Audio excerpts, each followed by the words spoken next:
Jadi nasib bahasa Arab artinya bagian atau jatah. Tapi kalau bahasa Indonesia, nasib itu kayaknya takdir gitu. Itu beda ya.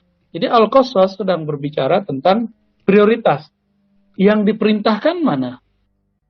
Yang diperintahkan adalah mencari akhirat. Untuk dunia, ini kan nasib jatah dunia ya. Untuk dunia, lafaznya jangan lupa, kamu masih di dunia kok. Nah, ada jatahmu di dunia. Cuma dengan lafaz jangan lupa, kamu masih di dunia. Berarti kamu punya jatah di dunia. Tapi terjemahan para dai secara umum di khutbah-khutbah, ceramah-ceramah, apa kata mereka? Akhirat 50%, dunia 50%. Ini terjemahan umum. Dan ini keliru besar. Kenapa keliru besar? Karena yang disuruh oleh Allah mencari akhirat. Tapi jangan lupa dunia. Lalu gimana caranya? Ternyata lafaz Arabnya, wabtaghi, carilah fima. Pada apa yang atakallah. Yang Allah telah datangkan kepada kamu dari negeri akhirat. Ternyata menemukan akhirat itu ada dalam dunia. Jadi akhirat kita itu tergantung dunia kita. Oleh karena itu, mencari akhirat tidak bisa dilepaskan dari aktivitas duniawi. Maka kalimatnya jangan 50-50. Yang dominan tetap akhirat. Jadi kalau mau dikasih yang benar, akhiratnya 80%, dunianya 20%. Bukan berarti ini ngurangin kerjaan, bukan. Ini berbicara nilai. Karena lafaznya pakai fima terhadap nilai-nilai yang ada di akhirat. Jadi kalau saya menerjemah, ini kan terjemahan biasa ya, carilah akhirat, jangan lupa dunia. Tapi saya menerjemahkan, ada lafaz di tengah-tengah itu adalah fima. Ya, fima atakallah. Ataka. Kalau dalam bahasa Arab, ini kalau yang bisa ngikutin, ma itu menunjukkan bagi saya nilai. Nilai akhirat. Carilah nilai-nilai ukhrawi dalam duniamu. Kira-kira begitu. Jadi kalau kita kerja ya, kalau kita menganggap kerja kita ini menentukan akhirat, maka kita tidak akan melakukan hal-hal yang merugikan di akhirat. Ini sebagai contoh. Ya. Jadi dalam setiap lini di dunia, contohnya kita kerja. Kerja ini duniawi atau usaha ya. Usaha misalnya kalau sekarang Bapak Ibu usaha apa Bu, jagung Bu ya? Iya, tanam jagung. Ya kita sebut bisnis agraria lah ya. Biar umum bahasanya, bisnis agraria untuk pemberdayaan masyarakat misalnya. Dalam bisnis ini kan ada transaksi. Apa sisi akhirat dalam dunia? Ini dunia nih.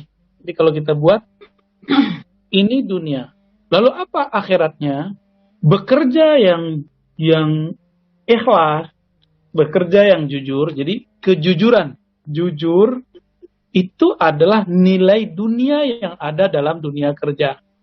Jadi kalau Bapak Ibu ini kerja terus menerapkan kejujuran, wah berarti dalam kerja duniawinya dapat, dia justru mengejar akhirat. Jadi yang dikejar itu sikap jujurnya, kerja itu cuma perantara aja. Terus kalau sudah dapat hasil, bisnisnya dapat. Lalu berbagi.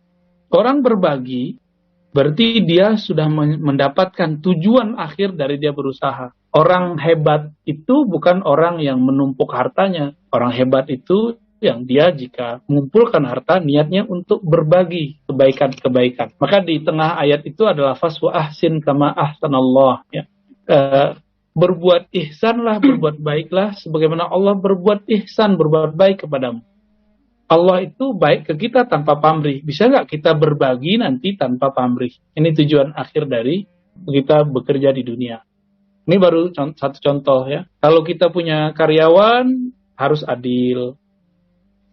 Adil itu sisi ukhrawi daripada kepemimpinan. Jadi kalau kita seorang pemimpin dalam urusan duniawi, itu dunia. Apa sisi akhirat dalam kepemimpinan kita adalah adil. Adil itulah spirit dari kita memimpin. Berarti, jadi misalnya ini di atas kita ada jabatan ya. Jabatan, ini dunia juga nih. Nah, jabatan itu dunianya dapat gaji, dapat tunjangan, dapat saham, akhiratnya adil. Kalau sudah dapat hasil kaya, maka ujungnya nanti berbagi. Kira-kira begitu. Ini muter-muter di situ aja.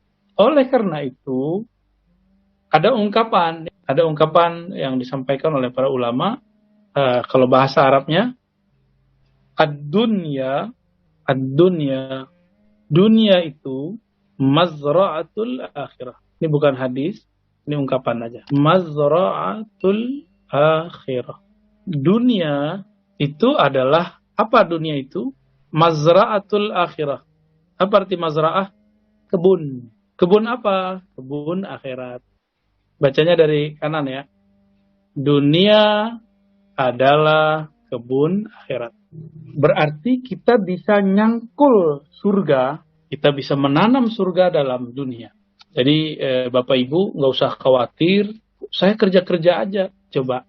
Dalam bekerja itu ada sisi akhiratnya nggak? Sisi akhirat itu tidak hanya simbol. Memulai dengan doa bersama, pulang doa bersama, itu simbol. Akhirat itu intinya adalah tadi, jujur, adil, dan segala macamnya. Oke, saya tutup ini ya. Jadi apa yang disebut dengan ayat surah Al-Qasas tadi? وَابْتَغِي فِي مَا آتَاكَ اللَّهُ الدَّارَ الْآخِرَةَ. Kamu carilah negeri akhirat. Kamu carilah negeri akhirat. Jadi kita disuruh mencari nilai-nilai ukhrawi di dalam keseharian. Kalau sudah dapat sesuatu, apa nilai ukhrawinya? Qanaah. Apa arti qanaah? Merasa cukup. Merasa, karena ini pemberian dari Allah, kita merasa cukup. Itu disebut dengan nilai ukhrawi dalam gaji. Jadi kalau Bapak Ibu dapat gaji nih, itu dunianya. Maka coba capai akhiratnya dengan cara berqanaah. Orang kalau nggak qanaah, muncul satu sifat neraka, namanya hasad. Hasad iri. Oleh karena itu, orang hasad selalu dia badannya kepanasan, pikirannya panas, otaknya panas, pikirannya nggak nyaman. Nah, itu perbedaan antara orang-orang hasad dengan orang yang qanaah. Jadi kalau kita dapat gaji, dapat hasil, coba merasa cukup karena pemberian dari Allah Subhanahu wa taala. Oke, apalagi? Bekerja sukses, bekerja gagal. Nah, ini dua jenis nih. Apabila kita sukses, tidak jumawa. Mungkin kalau ini bahasa, udah jadi bahasa Indonesia Bu ya. Jangan ngomong, kalau bukan karena saya nggak sukses nih. Gitu. Itu orang sombong. Allah benci sekali dengan orang sombong. Ya, apapun posisi kita, apapun peran kita, selalu kemukakan syura, bermusyawarah, dan jamaah. Agama ini agama jamaah. Maka carilah agama, rasa beragama dalam kerja duniawi. Itu kan program sahabat Nabi. Jadi sahabat Nabi itu dalam berdunianya dia menemukan akhirat. Oh, itu ajib sekali. Dan jadi kita ini nggak perlu, mungkin Bapak Ibu sudah mulai umurnya bertambah, terus mengatakan nanti saya kalau pensiun saya mau ibadah banyak, mau sholat banyak, nggak kuat. Baru duduk sebentar kakinya sudah kesemutan. Baru sholat 8 rakaat Ramadan itu sudah mulai gemetar kakinya. Justru sholat banyak itu bisa kalau kita masih muda. Anak muda mengira kalau sholat banyak kalau udah tua. Enggak begitu. Sekarang kita ganti polanya. Cari nilai akhirat dalam dunia kita. Kalau kita kerja tim, gimana cara mencari nilai akhirat? Orang kerja dalam tim ini ada plus minusnya. Plusnya kerja kita jadi ringan. Tapi di situ ada negatifnya. Apa negatifnya? Ketika clash, kesombongan. Ya. Nah, begitu emang Bu kalau ngaji pakai Zoom Bu. Sabar Bu ya. Iya Bu ya. Ya, saya juga harus lebih sabar ya. Baik. Jadi kalau kita kerja berjamaah, nanti jika sukses itu sisi buruknya orang akan merasa berjasa. Kalau dia gagal, sisi buruknya nanti dia akan nyalahin orang. Nah, ini ciri-ciri orang bekerja, lalu dia gagal secara materi, gagal secara fisik, lalu kemudian dia menyalahkan orang. Dan ingat, saya sudah sering cerita di event-event yang lain yang sudah direcord oleh teman-teman media, teman-teman sosial media, bahwa iblis bedanya dengan Adam satu aja. Nabi Adam ketika terusir dari surga, dia tidak menyalahkan iblis. Ya, Adapun iblis ketika keluar dari surga, dia menyalahkan Adam. Itu aja bedanya. Jangan sampai orang-orang bersifat iblis itu ada di sekitar kita. Kalau ada harus segera ditegur.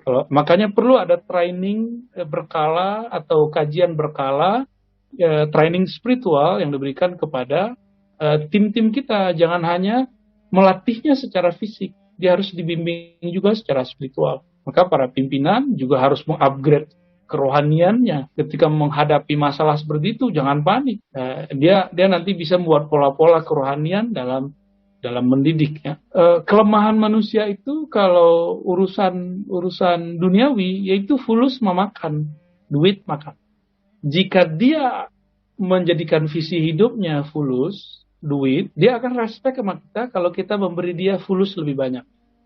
Tapi jika visinya sudah akhirat, fulus banyak atau sedang, dia secara manusiawi mungkin tergoyangkan, tapi secara ukhrawi dia mengukur dirinya juga. Dan ini, tapi jangan disalahartikan, jangan dijadikan ini untuk menekan gaji tidak gede, terus kita bawa-bawa akhirat, nggak juga.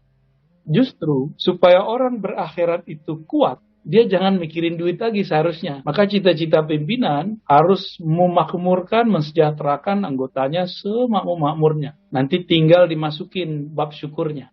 Coba Bapak Ibu lebih memilih sabar dalam ujian atau syukur dalam nikmat? Pasti yang kedua.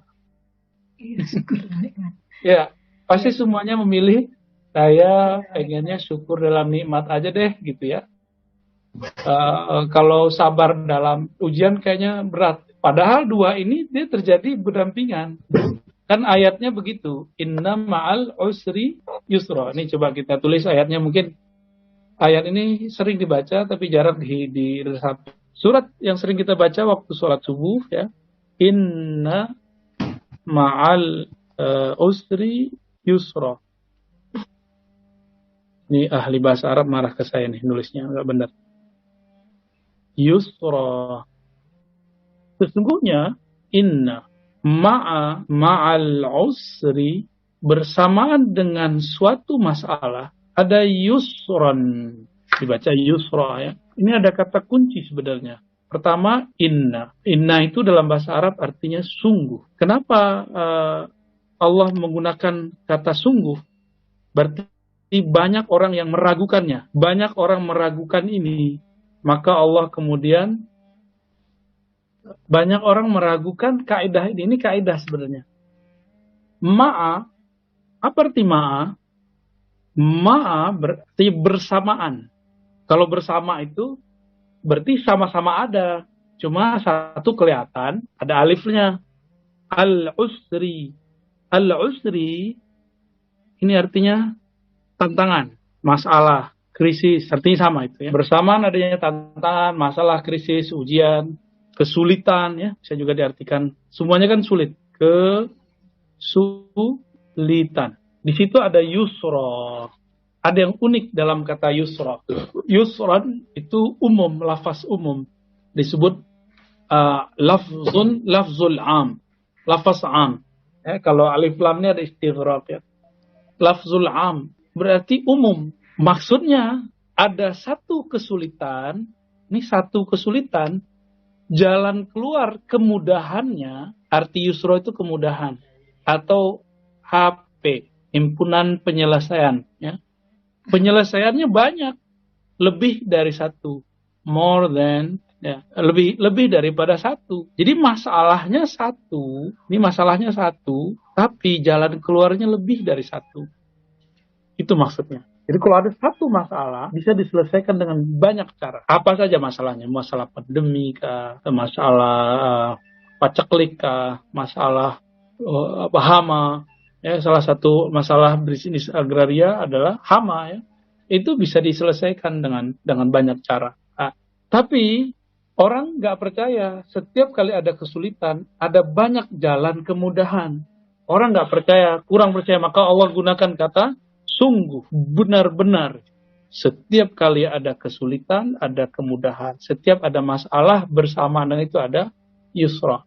Dan salah satu kabar gembiranya, tidaklah seseorang disulitkan, kecuali setelah itu imunitas daya kerjanya naik. Jadi setiap kali ada orang mendapatkan suatu masalah dalam dunia kerja, lalu dia menghadapi masalah itu, nanti spirit kerjanya naik. Spirit kerjanya pasti tambah meningkat. Jadi bagi saya, Yusro itu adalah dia kayak vaksin. Jadi banyak cara. Sekarang aja kan virusnya satu, tapi vaksinnya bisa banyak.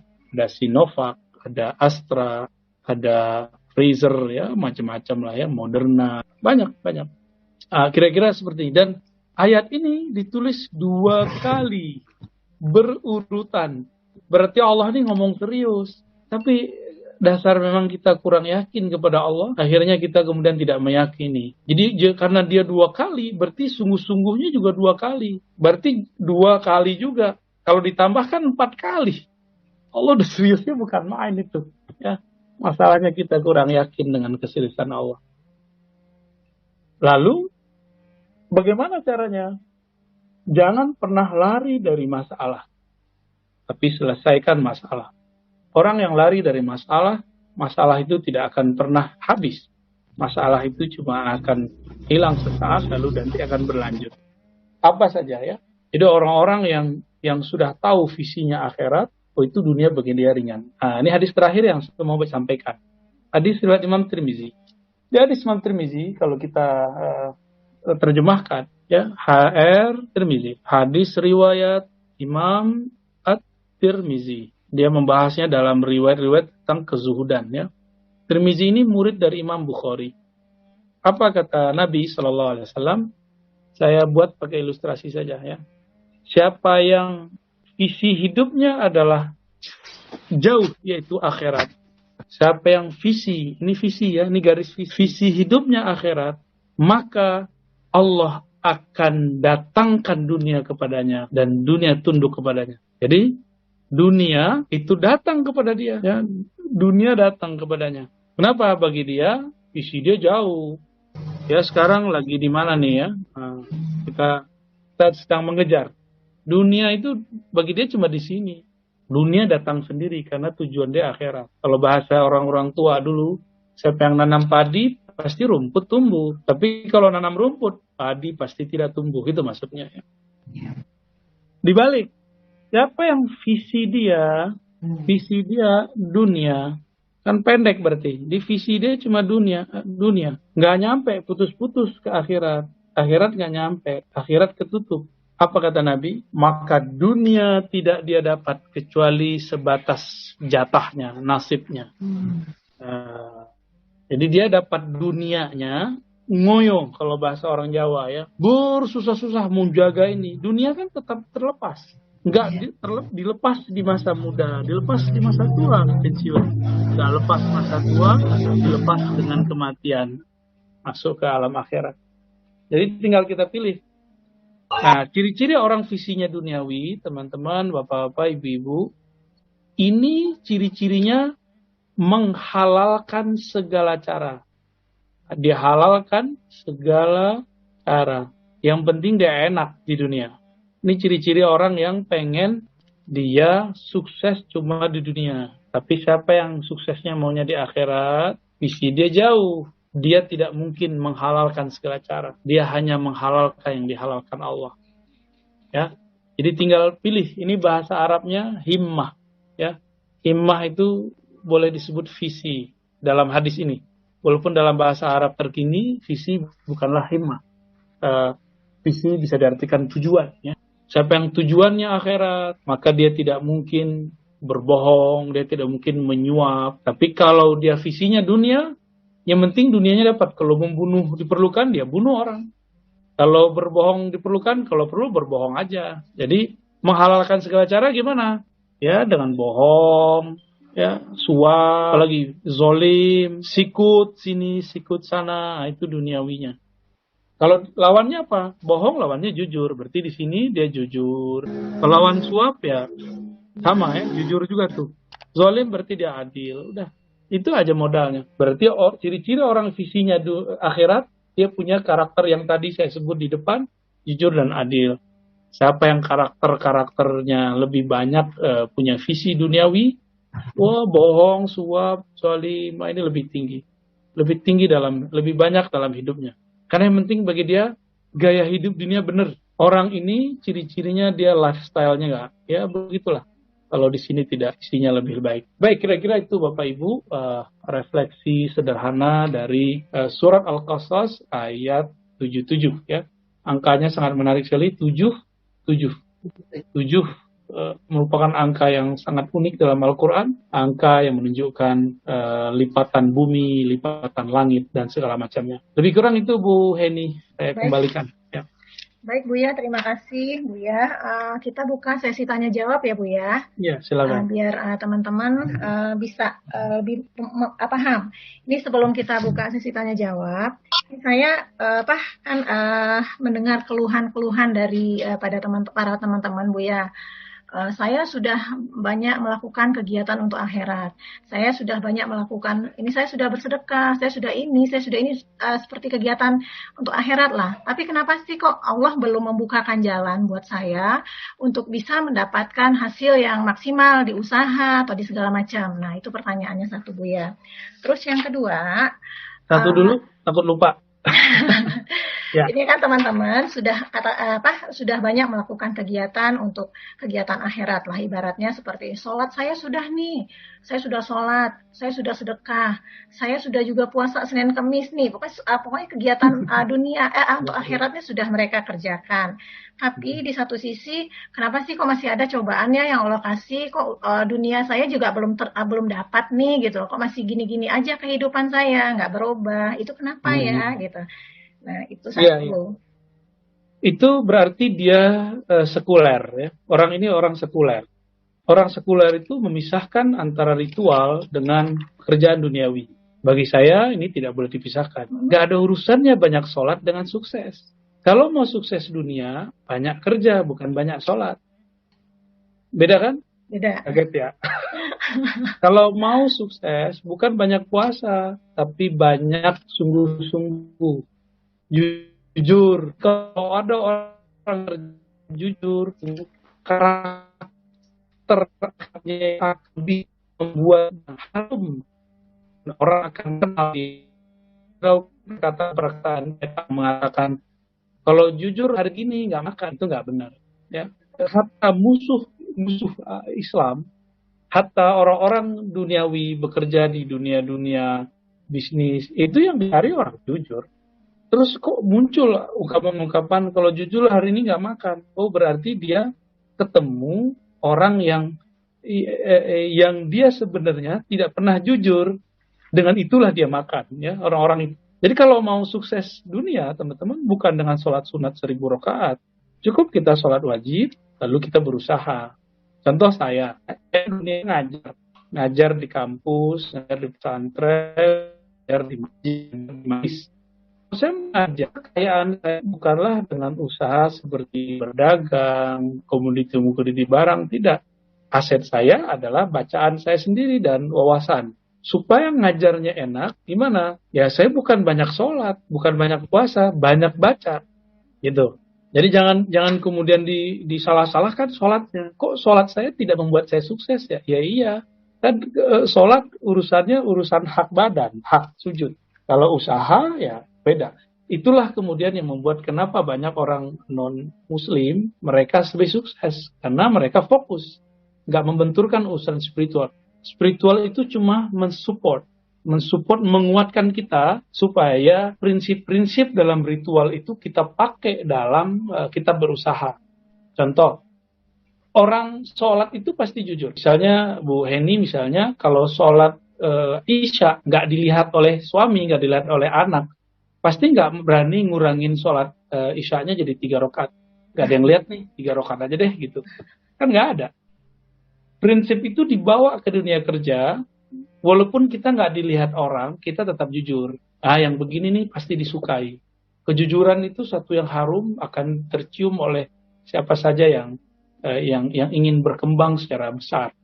Ya, kita punya keluarga di satu tempat ya, dia usaha udang. Lalu dipekerjakan keluarga sendiri. Ternyata keluarganya nggak amanah. Dia setiap kali mendapatkan hasil jualan, dia ambil sekian persen, ya, tapi yang dilaporkan kurang dari itu. Apa yang terjadi? Tidak sampai 6 bulan bangkrut. Tidak sampai 6 bulan mereka bangkrut. Kenapa? Karena setiap kali dilaporkan kok kurang terus, kurang terus. Si yang mengambil secara diam-diam ini, dia mengira dia akan kaya.